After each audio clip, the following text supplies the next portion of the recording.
بسم اللہ الرحمن الرحیم۔ السلام علیکم۔ مصر کے شہر منصورہ کے اندر ایک چھوٹا سا گاؤں آباد تھا۔ اس گاؤں میں ایک خلیل نامی ڈاکو تھا۔ وہ ڈاکو بہت ہی ظالم تھا۔ اس کی دہشت اور خوف سے پورے گاؤں والے کانپتے تھے۔ حتیٰ کہ بہت سی واردات میں یہ بھی ملتا ہے کہ ایک دفعہ امام صاحب نے اس کو ہدایت کرنے کی کوشش کی تاکہ وہ ان کاموں سے رک جائے، لیکن امام صاحب نے اس کے اندر رحم دلی دیکھی تھی، کیونکہ خلیل نامی گرامی ڈاکو میں ایک بڑی صفت تھی کہ وہ اپنے گاؤں کے کسی بھی آدمی سے کچھ بھی نہیں لوٹتا تھا، اور حتیٰ کہ وہ گاؤں میں موجود غریب لوگوں کی مدد بھی کیا کرتا تھا، لیکن اس کے ساتھ ساتھ وہ بہت ظالم تھا۔ لیکن اس خلیل نامی ڈاکو نے امام صاحب کو پورے گاؤں کے سامنے رسوا کر ڈالا تھا، اور اب اس کے ڈر کی وجہ سے کبھی خلیل کو کوئی کچھ نہیں کہتا تھا۔ سارے گاؤں والے اس سے تھر تھر کانپتے تھے۔ اسی گاؤں میں انجمن نامی لوہار رہتا تھا۔ اس کی ایک خوبصورت اور حسین و جمیل بیٹی تھی۔ اس کی بیوی اور اس کی بیٹی کی پیدائش کے وقت وفات پا گئی تھی، اور ساری زندگی انجم نے محنت مزدوری کر کے اپنی بیٹی کو ماں اور باپ دونوں بن کر پالا تھا۔ لیکن اب وہ انجم بوجھ نہیں اٹھا سکتا تھا، اور ان گاؤں والوں کے لیے پانی کا ذریعہ ایک ندی تھی، جس سے وہ تمام گاؤں والے پانی پینے کے لیے بھی استعمال کرتے اور کھانے پینے کے لیے اسی ندی کا پانی استعمال کرتے۔ اب اس کی بیٹی نے کہا، بابا جان ساری زندگی میں گھر سے باہر نہیں نکلے، حتیٰ کہ میں نے بغیر نقاب کے گھر کے باہر قدم نہیں رکھا، لیکن اب آپ بوڑھے ہو چکے ہیں، آپ سے بوجھ اٹھایا نہیں جاتا، اور ندی گاؤں سے باہر ہے اور بہت سا فاصلہ ہے، لہٰذا آج میں ندی سے اپنی سہیلیوں کے ساتھ جاؤں گی اور گھر کی ضرورت کا پانی بھر کر لاؤں گی۔ انجم کی اب جسم میں طاقت نہیں تھی۔ اس نے مجبوری میں اپنی بیٹی کو کہا، ٹھیک ہے بیٹی، اب تم ندی میں جانا اور پانی بھر کر لے آنا۔ ایک دن خلیل ڈاکو اپنے ساتھیوں کے ساتھ اس ندی پر اپنے گھوڑے کو پانی پلا رہا تھا کہ اچانک اس کی نظر انجم لوہار کی بیٹی پر پڑ گئی۔ خلیل نے اپنی زندگی میں کبھی اتنی حسین و جمیل لڑکی نہیں دیکھی تھی، اور اس کو دیکھ کر پاگل ہو چکا تھا۔ خلیل نے اپنے ساتھی کو اپنے ساتھ بلایا اور کہا، یہ لڑکی کون ہے اور کہاں رہتی ہے؟ اس نے کہا، حضور یہ آپ ہی کے گاؤں میں رہتی ہے، یہ فلاں انجم لوہار کی بیٹی ہے۔ ساری زندگی اس نے اپنے گھر سے قدم باہر نہیں رکھا، لیکن اب اس کا باپ بوڑھا ہو چکا ہے، اب اس کے لیے یہ خود اپنی سہیلیوں کے ساتھ ندی سے پانی لینے کے لیے آتی ہے۔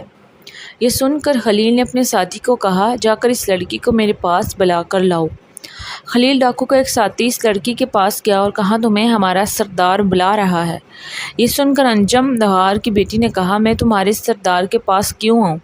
وہ مجھ سے کیا کہنا چاہتا ہے؟ تو خلیل ڈاکو کے ساتھی نے کہا، ہمارا سردار حکم دیتا ہے، وہ کسی کے پاس خود چل کر نہیں آتا، لہٰذا تمہیں ہمارے سردار کے پاس چلنا ہوگا۔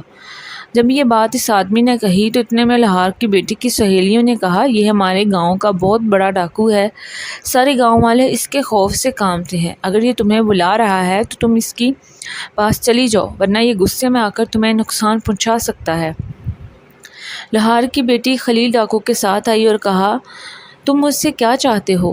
اس نے کہا، میں نے تم جیسی خوبصورت حسین و جمیل لڑکی اپنی زندگی میں نہیں دیکھی، لہٰذا میں تمہیں پانا چاہتا ہوں، لیکن اگر میں چاہتا تو تیری عزت کو اسی جگہ پر بھی تار تار کر سکتا ہوں، لیکن تم بہت خوبصورت ہو، اسی وجہ سے میں تمہیں اجازت دیتا ہوں کہ تم سیدھا اپنے گھر جاؤ اور اپنے باپ کو جا کر کہنا کہ آج رات اپنے گدھے پر سوار ہو کر دوسرے گاؤں چلا جائے اور تمہیں گھر میں اکیلا چھوڑ دے، اور اگر تیرے باپ نے میری بات نہ مانی تو تیرے باپ سمیت تمہارے گھر والوں کا آگ لگا دوں گا۔ یہ سن کر اس نے خلیل ڈاکو کے منہ پر تھپڑ مارا اور کہا، اگر تم نے مجھے چھونے کی جرت بھی کی اور تم نے ہمارے گھر کے قریب آنے کی جرت بھی کی تو میں تمہارا منہ نوچ لوں گی۔ اور اس کے بعد وہ لڑکی وہاں سے چلی گئی۔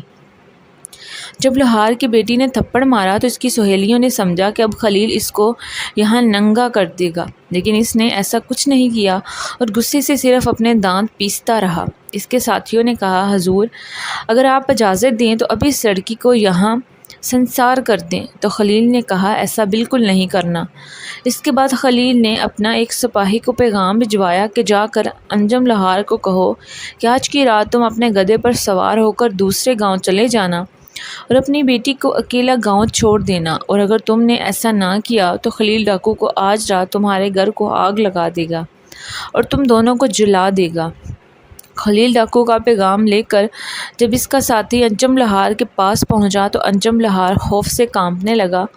وہ بہت پریشان ہو گیا کہ اب یا تو ہم دونوں کو زندہ جلنا ہوگا یا پھر اپنی بیٹی کی عزت کو تار تار کروانا ہوگا۔ انجم لہار اپنی بیٹی کے پاس گیا اور سارا ماجرا اس کے سامنے بیان کیا۔ تو اس کی بیٹی نے کہا بابا جان، آپ شام کو گدھے پر سوار ہو کر دوسرے گاؤں چلے جائیں، وہ میرا کچھ نہیں بگاڑ سکتا۔ انجم نے کہا بیٹی میرے پاس ایک آخری راستہ ہے، اس کے بعد ہی کوئی فیصلہ ہوگا۔ انجم اپنے گدھے پر سوار ہو کر شہر کے قاضی صاحب کے پاس گیا اور اسے ساری صورتحال کے بارے میں بتایا۔ جب قاضی نے خلیل ڈاکو کے بارے میں سنا تو اس نے کہا ابھی اور اسی وقت اپنے گدھے پر سوار ہو اور اپنے گھر چلا جا۔ اگر خلیل کو صرف یہ پتہ چلا کہ تو میرے پاس مدد مانگنے کے لیے آیا تو وہ میری بیٹی کو اٹھا کر لے جائے گا اور میں کچھ نہیں کر پاؤں گا۔ مجھے میری بیٹی بہت عزیز ہے اور مجھے میرا یہ عہدہ بھی بہت عزیز ہے۔ انجم لہار مایوس ہو کر اپنے گھر لوٹ آیا اور اپنی بیٹی کو بتایا تو اس کی بیٹی نے کہا بابا جان میرے پاس ایک آخری راستہ ہے، اگر ہم اس میں کامیاب ہو گئے تو میری عزت بھی بچ جائے گی اور خلیل نامی ڈاکو کی زندگی بھی بدل جائے گی اور وہ سیدھے راستے پر آ جائے گا۔ یہ سن کر انجم لہار نے کہا بیٹی تم کیا کہنا چاہتی ہو؟ تو انجم لہار کی بیٹی نے کہا بابا جان بے شک خلیل بہت ظالم ہے اور بہت بڑا ڈاکو ہے، لیکن اس کے اندر میں نے رحم دلی بھی دیکھی، اس کے اندر میں نے ایک چھپا ہوا ایک اچھا انسان بھی دیکھا ہے۔ تو انجم لہار نے کہا بیٹی تمہارے کہنے کا مقصد کیا ہے؟ تو لہار کی بیٹی نے کہا بابا جب ڈاکو نے ندی کے پاس مجھے کہا تھا کہ آج کی رات میں تمہارے ساتھ گزارنا چاہتا ہوں تو میں نے اس کے چہرے پر تھپڑ جڑ دیا تھا، اور جب میں نے اس کے چہرے پر تھپڑ جڑا تو اگر وہ چاہتا تو وہی مجھے تار تار کر سکتا تھا، لیکن اس نے یہ کرنا بہتر نہیں سمجھا اور اس کے اندر چھپے اچھے انسان نے کہا یہ کرنا صحیح نہیں ہے، اور اتنا بڑا ڈاکو جس کے نام سے بڑے بڑے شہر کے قاضی تھر تھر کانپتے ہیں، اس ڈاکو کو میں نے مارا لیکن اس نے مجھ پر ہاتھ بھی نہیں اٹھایا، مجھے اس کی یہ ادا پسند آ گئی۔ بابا جان میں چاہتی ہوں کہ میں خلیل ڈاکو کو سیدھے راستے پر لا کر اپنے مذہب کے مطابق اس کے ساتھ نکاح کروں، کیونکہ مجھے اس سے محبت ہو گئی ہے، لیکن اس کے لیے ہمارے پاس صرف ایک ہی راستہ ہے۔ انجم لہار نے کہا بیٹی بتاؤ کون سا راستہ ہے؟ تو اس کی بیٹی نے کہا بابا جان آپ ہمارے پڑوسی سے گھوڑا مانگ لیں، کیونکہ ہمیں شام سے پہلے سلطان صلاح الدین ایوبی کے دربار میں پہنچنا ہوگا، اگر ہماری ملاقات سلطان سے ہو گئی تو میرا مقصد پورا ہو جائے گا۔ انجم لہار نے کہا بیٹی ہمیں سلطان کے دربار تک کون پہنچا دے گا؟ تو اس کی بیٹی نے کہا یہ میرا کام ہے، آپ گھوڑا مانگ کر لائیے۔ انجم لہار اسی وقت دوڑتا ہوا گیا اور اپنے پڑوسی سے گھوڑا مانگ کر لایا۔ اس کی بیٹی اب گھوڑے پر سوار ہوئی اور سلطان صلاح الدین ایوبی کے دربار میں پہنچ گئی۔ سلطان صلاح الدین ایوبی عصر کی نماز پڑھ کر محل کے صحن میں داخل ہوئے تو اتنے میں دیکھتے ہیں کہ یہ خوبصورت اور حسین و جمیل لڑکی سامنے کھڑی ہے اور سپاہیوں کو کہہ رہی ہے مجھے سلطان کے سامنے حاضر کیا جائے۔ یہ منظر سلطان صلاح الدین ایوبی نے دیکھا تو سلطان نے کہہ دیا کہ ابھی اور اسی وقت اس لڑکی کو میرے کمرے میں لے آؤ۔ جب اس لڑکی کو سلطان صلاح الدین ایوبی کے کمرے میں لایا گیا تو پھر اس لڑکی نے سلطان کو کہا حضور میری ایک درخواست ہے کہ آپ اپنے قریبی سپاہیوں کو باہر بھیج دیں۔ سلطان بڑا حیران ہو گیا کہ آخر یہ لڑکی کیا کہنا چاہتی ہے، کہیں اس کے ذہن میں کوئی غلط حرکات پروان نہیں چڑھ رہی۔ پھر سلطان صلاح الدین ایوبی نے اپنے سپاہیوں کو کہا تم باہر چلے جاؤ۔ سپاہی باہر چلے گئے تو اس لڑکی نے سلطان کو کہا حضور میں فلاں گاؤں سے آئی ہوں اور انجم لہار کی بیٹی ہوں، میرے بابا نے ساری زندگی مشکلات میں گزاری اور مجھے عزت کے ساتھ بڑا کیا، لیکن آج رات اگر آپ نے ہماری مدد نہیں کی تو خلیل نامی ڈاکو میری عزت کو تار تار کر دے گا۔ یہ سن کر سلطان صلاح الدین طیش میں آ گئے اور کہا بتاؤ وہ کون ڈاکو ہے، کیا چاہتا ہے؟ تو انجم لہار کی بیٹی نے سلطان صلاح الدین ایوبی کو شروع سے لے کر آخر تک مکمل بات تفصیل سے بتائی۔ یہ سن کر سلطان نے کہا میں ابھی سپاہیوں کو حکم دیتا ہوں وہ شام تک خلیل نامی ڈاکو کو پکڑ کر ہمارے سامنے لے آئیں گے، میں اس کا سر قلم کر دوں گا۔ تو یہ سن کر اس لڑکی نے کہا حضور میں ایسا نہیں چاہتی۔ تو سلطان نے کہا جو ڈاکو تیری عزت لوٹنا چاہتا ہے تم اس کی جان بچانا چاہتی ہو، آخر بات کیا ہے؟ تو اس لڑکی نے کہا سلطان معظم میں نے اس ڈاکو کے پیچھے ایک اچھا انسان دیکھا ہے، میں چاہتی ہوں کوئی ایسی ترکیب نکالی جائے جس سے وہ خلیل نامی ڈاکو سیدھے راستے پر آ جائے اور میری عزت بھی بچ جائے۔ یہ سن کر سلطان صلاح الدین ایوبی بڑی سوچ میں پڑ گئے اور پریشانی کی حالت میں ادھر ادھر ٹہلنے لگے۔ تھوڑی دیر سوچنے کے بعد سلطان صلاح الدین ایوبی نے لوہار کی بیٹی کو کہا تم اپنے گھر چلی جاؤ اور گھر جا کر تم اپنے بابا کو کہنا کہ وہ گھر سے جانے سے پہلے ایک کتا اور ایک بکرا ذبح کرے اور کتے کو ذبح کرنے کے بعد اس کا چمڑا دروازے پر رکھ دے اور آنے والے کو لگے کہ کتا ذبح کیا گیا ہے۔ یہ سن کر انجم لوہار کی بیٹی نے کہا حضور آخر کتے اور بکرے کو ذبح کرنے کا مقصد کیا ہے؟ تو سلطان صلاح الدین ایوبی نے کہا جب تمہارے بابا کتے کو ذبح کر کے اس کا گوشت نکال کر پھینک دے گا اور چمڑا دروازے پر رکھ دے گا اور بکرے کو ذبح کر کے اس کا گوشت تم پکا لینا اور جب وہ خلیل نامی ڈاکو اندر داخل ہو تو تم اپنے سامنے وہ پکا ہوا بکرا رکھ دینا اور اس کو کھانے لگ جانا۔ جب خلیل ڈاکو دروازے پر پڑا ہوا کتا دیکھے گا وہ تمہیں گوشت کھاتا ہوا دیکھے گا تو وہ سمجھ جائے گا تم کتا کھا رہی ہو اور اس کے بعد جو ہوگا دیکھا جائے گا۔ انجم لوہار کی بیٹی بہت عقل مند تھی، وہ سلطان صلاح الدین ایوبی کی بات کا مقصد سمجھ چکی تھی اور اسی وقت اپنے گھوڑے پر سوار ہوئی اور جا کر اپنے باپ کو ساری بات تفصیل سے بتائی اور کہا بابا آپ نے ایسا ہی کرنا ہے۔ انجم لوہار باہر گیا، ایک کتا پکڑا، اس کو ذبح کیا، اس کا گوشت نکال کر باہر پھینک دیا اور اس کا چمڑا یعنی خال دروازے پر رکھ دیا۔ اب آنے والے کو ایسا لگ رہا تھا کہ جیسے کتے کو ذبح کر کے اس کا گوشت نکال لیا گیا ہے اور اس کے بعد اس نے بکرا ذبح کیا۔ اس کا سالن بنانے کے بعد اپنی بیٹی کے آگے رکھتے ہوئے انجم لوہار اپنے گدھے پر سوار ہوا اور اپنی بیٹی کی عزت کو اللہ کے حوالے کرتا ہوا چلا گیا۔ تھوڑی دیر گزری کہ خلیل ڈاکو کے گھوڑوں کی آوازیں آنے لگی، اس کی بیٹی اب بکرے کا گوشت کھانے لگی۔ جیسے ہی خلیل اندر داخل ہوا تو اس نے دروازے پر پڑا ہوا کتا دیکھا اور پھر لوہار کی بیٹی کو کھانا کھاتے ہوئے دیکھا تو اس نے نفرت میں یہ کہا تم کیا کھا رہی ہو؟ تو لوہار کی بیٹی نے کہا کہ کیا ہوا؟ تو اس نے پھر نفرت میں کہا بتاؤ یہ تم کیا کھا رہی ہو؟ تو انجم لوہار کی بیٹی نے کہا تمہیں نظر نہیں آتا ہمارے پاس کھانے کے لیے کچھ نہیں تھا، میں نے کتا ذبح کیا اور اس کا پکا ہوا گوشت کھا رہی ہوں۔ جب یہ بات خلیل ڈاکو نے سنی تو وہ لوہار کی بیٹی سے دور کھڑا ہو گیا اور سخت نفرت کرنے لگا اور اس کے بعد واپس جانے لگا تو اتنے میں پیچھے سے لوہار کی بیٹی نے آواز دی اور کہا خلیل کیا ہوا، تو واپس کیوں جا رہے ہو؟ جس لڑکی کو پانے کے لیے تم نے اتنا انتظار کیا اب خالی ہاتھ لوٹ کر کیوں جا رہے ہو؟ تو اس نے کہا جو لڑکی کتے کا گوشت کھا سکتی ہے میں اس کو چھونا بھی نہیں چاہتا، پانا تو دور کی بات۔ یہ سن کر لوہار کی بیٹی مسکرانے لگی اور کہا ذرا اپنے بارے میں تو سوچو، میں نے صرف کتے کا گوشت کھایا اور تم نے مجھے ہاتھ نہیں لگانا چاہتے۔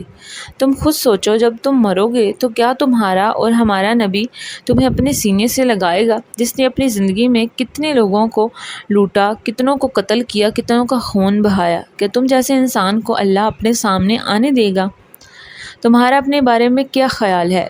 اپنے بارے میں کبھی سوچا؟ جب انجم لوہار کی بیٹی نے یہ بات کہی تو اس کی باتیں خلیل نامی ڈاکو کے دل میں جا لگی اور وہ وہیں پر رک گیا اور دل ہی دل میں سوچنے لگا اس لڑکی نے صرف کتے کا گوشت کھایا اور میں اسے اتنی سخت نفرت کر رہا ہوں۔ سوچنے کی بات ہے کہ جس انسان نے ساری زندگی لوگوں کی عزت کو لوٹا، حرام کا مال کھایا، جس نے اپنی زندگی میں کبھی ایک نوالا حلال کا نہیں کھایا، وہ قبر میں اپنے نبی کے سامنے کیسے پیش ہوگا؟ میرا انجام کیا ہوگا؟ میرا اللہ مجھ سے کتنی نفرت کرتا ہوگا؟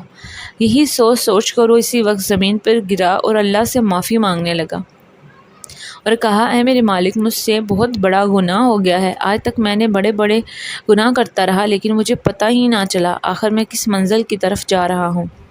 جب یہ منظر انجم لوہار کی بیٹی نے دیکھا وہ مسکرانے لگی تو خلیل نے کہا تم مسکرا کیوں رہی ہو؟ تو اس نے کہا یہ جو تمہارے سامنے گوشت پڑا ہے یہ بہت قیمتی ہے۔ تو اس نے کہا یہ کیسے قیمتی ہے؟ یہ تو کتے کا گوشت ہے۔ تو اس نے کہا نہیں یہ تو بکرے کا گوشت ہے، صرف تمہیں سبق سکھانے کے لیے میں نے کتے کو ذبح کروایا اور اب یہ گوشت میرے لیے دنیا جہاں کے سونے سے بھی زیادہ قیمتی ہے۔ اس کے بعد انجم لوہار کی بیٹی نے اپنی محبت کا اظہار خلیل نامی ڈاکو سے کر دیا اور اس کے بعد ان دونوں نے نکاح کر لیا۔ خلیل ڈاکو نے ساری زندگی کے لیے چوری اور ڈاکو زناکاری جیسے گناہوں سے توبہ کر لی اور اس کے بعد انجم لوہار کے ساتھ محنت مزدوری کر کے زندگی گزارنے لگا۔